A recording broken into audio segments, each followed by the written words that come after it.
Hi folks, this is Dr. Robert CYWES, and today we're going to talk about a word or a little phrase that I've created, and I want to explain it to you. It's called fathead. Fathead. Fathead, this. Okay? And one of the things to recognize is that if ever you've had a problem with obesity, if ever you've had a problem with type 2 diabetes, and you've come to the conclusion that this is a substance abuse problem, the battleground for the rest of your life is going to be fathead. And so often in my practice, I see new patients who come in here are referred by doctors for surgery or because they're obese and they can't lose weight and they're experts at failing weight loss programs. And they come in here and they don't understand. They don't understand the concept of carbohydrate addiction. I think we've got a pretty plausible story of helping people to understand and at least to have some insight into their own lives that yes, they probably have a substance abuse problem that led to their obesity, where they're using carbohydrates for its emotional value, not for its nutritional value. Some obstinately fail to buy into that. And so many people come into my office clinging on to the concept, the dietary concept of eat less, do more. I cut back on my calories and I exercise more and I burn them off, because that's what everybody on the internet, all the physicians out there, all the experts out there, for the most part, are advocating that because they can make money from it and they believe it. So the issue then is, how do we get people away from eat less, do more into carbohydrate addiction methodology? And the greatest battleground is what I call fathead. So when my permissives first hear that story, they all go down the pathway of, yeah, but. And it is quite funny, it is quite ironic for me to hear how desperate these enormous people or desperate insulin-dependent diabetics are to lose weight or to come off their diabetes or get, or at least better control, if not put their diabetes into remission. And yet, once we talk about carbohydrates, how ridiculous the distortions of reality are as to why they have to keep carbohydrates in their world. As to how it's not possible that fruit could ever make me fat. As to how I don't eat anything, I don't know. I eat so much less than everybody else. How's that different than the alcoholic that got stopped at a roadblock and blew a 0.10 on the breathalyzer and he's claiming not to have had a drink? The only reason that guy's drunk is because he drank. And Eric Westman and I are absolutely of the same position. It's a pretty radical position, but I don't think it's radical. It's slap bang in the middle. Obesity and type 2 diabetes are exclusively the result of chronic excessive carbohydrate consumption. And the number of arguments I hear from my patients who are desperately defending their right to eat carbohydrates is just through the roof. And I call that fathead. Fathead is where, okay, you know what? I see what you're saying. But here's 10 reasons why that's wrong. And that's the challenge in addiction. Addiction is when we come up, even when they buy into it and say, yeah, you know what, you're right, here's what I'm going to do. But here's 10 reasons why I can't do it. The phrase I often use, I've never met a fat person who didn't have any time to watch another Netflix movie. But I've met plenty of fat people who couldn't make 5 minutes out of their busy day to go for a walk. That's fathead. Fathead is that conviction and that trap in our existing way of life with this bizarre expectation that suddenly, despite keeping our existing pathway of life, we suddenly magically want to be skinny or not diabetic. So folks, the big difference between a diet program and an addiction management program is this. Diets are about calories, about pounds, about the scale, about exercise, about weight. Addiction management of any form is simply about habits and behaviors. And it's about breaking the habits and the behaviors that cause the harm, despite the fact that they may have some value. Eating a tub of ice cream is wonderful. It's one of the most pleasant things I've ever done. But look at the harm it caused me. So you've got to juxtapose those two. But addiction management is about breaking habits that caused harm. And you cannot break a habit you are still doing. You cannot break a habit you are still doing. You can't have cigarettes here and say, I'm only going to smoke 1 cigarette a day. You're either smoking or you're not. You can't have a tub of ice cream in the fridge and say, I'm not going to eat it. You will. Over and over. So addiction management is about breaking habits and understanding that when you break a habit, you cannot control that relationship. You cannot say, I'm not going to eat the ice cream that's in the fridge. You may be good for a while, but at some stage you will, because addiction management is also recognizing that that habit that you've created, that pattern, is so ingrained, it's part of your subconscious fabric. And at moments of heightened, unexpected emotional tension, you will reactivate that habit. So breaking the habit is not just a commitment to not eating something, it is also the pragmatic aspect of distancing yourself from that, your drug of choice, so that when at a moment when you break down subconsciously, you do not have easy access. The smoker crumples up the cigarettes and throws them away. The alcoholic pours the booze down the toilet and says, I'm done with you, and chooses to break that relationship. But that's not good enough, folks, because if I look in an addict's emotion management toolkit, there's carbohydrates and cobwebs. So if you eliminate the carbohydrates, what the hell are you going to do? So simultaneously in addiction management, to breaking the habit by not doing it and by distancing yourself from it, simultaneously, and here's the phrase because it's not natural, these are my habits, these are all carbohydrates and snacks and overeating. So if I want to live in a world, create a world outside of those habits, it's not just magically going to happen. I can't have a passive expectation. Here's the phrase. I have to consciously force myself. I have to consciously force myself, not because I have to, but because I choose to practice a new habit that I desire to be part of my new life, until over time, that new habit becomes part of my subconscious, part of the foundation of who I am as a human being. And you cannot create a new habit. You cannot create a new habit if you don't practice it every day. I'm not suddenly going to walk my dog on a bad day when life throws me a curveball if I don't walk my dog every day, if I have not created that as a knee-jerk daily response. So a large part of addiction management is choosing to assign time in your busy day to practice and consciously force yourself to do something new until it becomes part of the fabric of your life. When I was fat, I drank Coke and M&Ms, case of Coke a day. Oh, a case of Coke. Yeah, it takes a lot of hard work to become 300 pounds. And one day I said to myself, screw that, and I poured the Coke out and I tossed it away. I actually gave the last case of Coke away to one of my workers and I said, I'm done, get out of here. So I was aggressive and arrogant about the fact that get out of my life. And I said, okay, what the hell am I going to drink? I said, okay, I see myself having a relationship with Coke as a bridge, not a snack. Not with Coke, with coffee.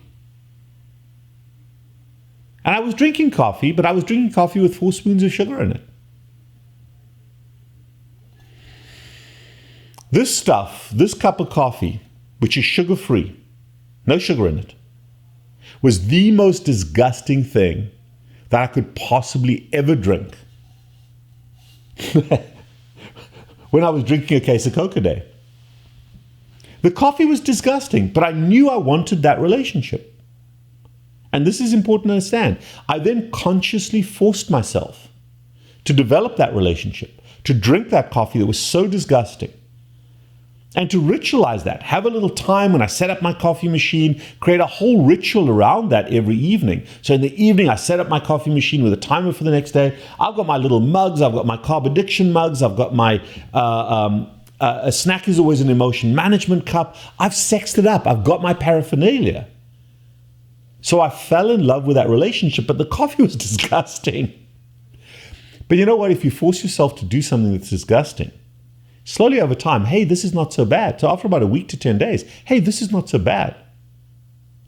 Now, 22 years later, folks, don't you get between me and my cup of coffee. Because bad things are going to happen to you. So it's become my new relationship, and I consciously forced myself to do that, to change habits. That's addiction management. Some days I walk my dog. Sometimes my dog walks me. But we go for that walk every day. And if God doesn't like us doing that and rains on us, I don't get angry at God. I go get an umbrella. So the point is, addiction management is about breaking habits that you're not doing and forcing yourself to adopt new habits that you desire to do.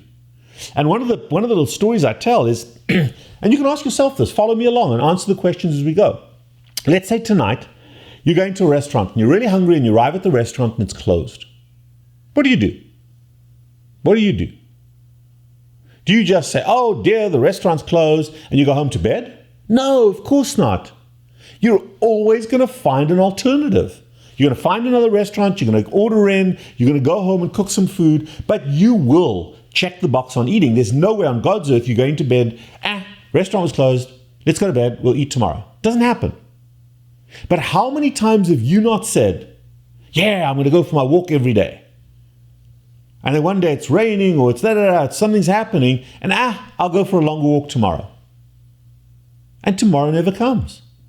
Tomorrow never comes. And then that thing is gone. It's gone. It's going to take months, if ever, before you reestablish physical activity as a space in your life. So, okay, if you can't walk, lie down on the floor and do some sit-ups if you can. Do something, check the box. Can't go to the restaurant, you're going to order in or make some food at home. Or go through a drive-through. Not ideal, but you're going to find a way to eat. Can't go for the walk, find a way to be physically active. But Fathead says, I'll walk tomorrow. Can't go today, don't have the time, hurt my ankle, can't do anything. Oh, I was walking every day and then I hurt my ankle and I did nothing. Bullshit, you didn't. You chose not to. Nothing wrong with your arms. If there's a will, there's a way, but Fathead says, here's 10 plausible, ridiculous reasons that you validate and justify to yourself as to why you should keep doing what you're doing. The other big Fathead thing, oh, I don't like pasta, I don't eat that. My kids want that. Oh, I don't eat the bread, I buy it for my husband, he has to eat. Absolute garbage. Nobody buys carbohydrates, no fat person, no diabetic, ever buys carbohydrates for anybody else. What we do is we assign somebody else's name to the label of something we're buying for ourselves so we can validate and justify it to ourselves. Oh, it's Christmas time, which is coming up soon. I'm baking for everybody. I always bake. Everyone loves what I bake, but I'm okay. I don't eat it. Yeah. Fathead. Fathead is the distortion of reality that obese people engage in and believe so intensely. So one of the things I always tell people is, hey, record your visits with me. Record your visits with me. Because somewhere along the line in that visit, you are going to display Fathead. I do. And when you listen objectively to a recording of our visits, oh wow, it's embarrassing sometimes, especially when you reach a point where you crashed and burned. And that's why we don't do lookalikes. We don't do lookalikes. Because lookalikes are bread, they are pizza, they are dessert, they are ice cream. I don't care if you slap the word protein or cauliflower or keto in front of it. The reason you're eating those things, the reason you're calling them rice and pizza and bread and ice cream is because those are addiction trigger names. The label I use is crystal meth. Why? Because I want no ambiguity about the fact that carbohydrates are a highly toxic drug that kill more people in this country than all other drugs combined.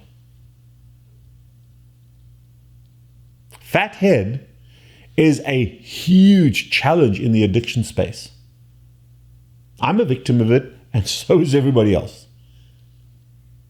It's how damn good we are to convince ourselves that I know I shouldn't, but right now, for this valid reason, it's okay for me to have some ice cream.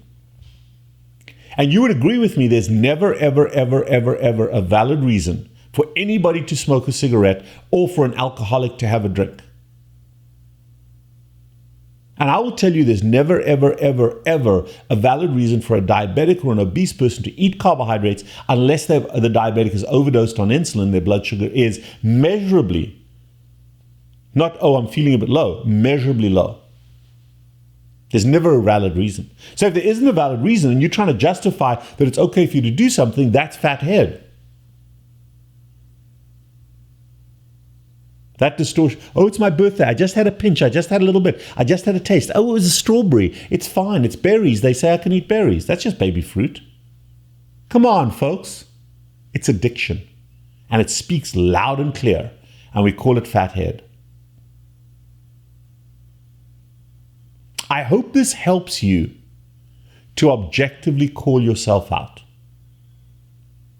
And the next couple of videos are going to talk about how can I get back on track when I've stalled out? How can I get back on track when I validate and justify to myself that doing this thing that I know I shouldn't is okay, and then it's 3 months down the road and you've gained 20 pounds, how can I validate and justify to myself that that should be an ongoing pattern? How do I get back on track? And the next 2 videos are going to discuss specific ways in which you, the addict, can get back on track after relapse. And the reality is we all screw up. If you need help, and we are part of that correction, don't ever be the alcoholic that is so embarrassed that they started drinking again that, oh, I've got to finish drinking before I go to AA. Hell, AA wouldn't have any members if everybody was perfect. But the value of AA is that when you are drinking, they'll welcome you back and help you to move forward. Same with our practice. If you've screwed up, and everybody does, get your ass back into our practice or set up a visit with us so that we can help you to restart. We can have that empathetic, humanistic connection, not to beat you up and criticize you, but to help you back on track. That's what we do, as much as helping people to stay on track. But you're not going to do this yourself. You're going to struggle because it requires objectivity. I am the carb addiction doc. Let us help you to negotiate and deal with your own fathead. It'll always be there. But let's help you to call it out. If you're interested, text, WhatsApp, call, or email us. The phone number is 561-517-0642. And if you've crashed and burned and you want to get back on track, we can help. But don't believe that you have to do this. You don't. You don't. You get to do it. You choose to do it. And when you make that choice, I want to get back on track. I've struggled. I'm not happy with myself. We can help you to restart.